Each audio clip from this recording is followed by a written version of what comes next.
La protestation monte contre la prostitution de masse prévue en Allemagne à l'occasion de la Coupe du Monde de football. Là-bas, vous le savez, vendre son corps est légal. Et des milliers de filles devraient être invitées, entre guillemets, à venir des pays de l'Est, d'Afrique ou d'Asie. Eh bien, les sportifs prennent les choses en main. Dominique Rocheteau, Marie-Jo Pérec ou encore Raymond Domenech ont participé à un spot réalisé à destination des supporters. Sophie Rodier, Pascal Caron. On dit que l'esclavage n'existe plus, mais chaque jour des femmes sont vendues comme du bétail. On les arrache à leur famille, on leur enlève leurs papiers. Aucune allusion aux supporters de football, pourtant ils sont clairement visés dans le spot. À moins de 3 semaines du coup d'envoi de la Coupe du Monde de football en Allemagne, où la prostitution est légale, la France se mobilise contre la traite des femmes. Ne soyons pas complices.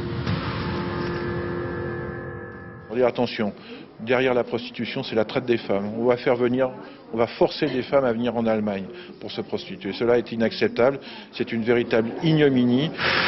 Car pendant la Coupe du Monde, les mésocloses comptent sur un énorme chiffre d'affaires. L'Artémis, un temple du sexe, 4000 m², 40 chambres, 6 millions d'euros investis. Le tenancier attend beaucoup de la Coupe du Monde.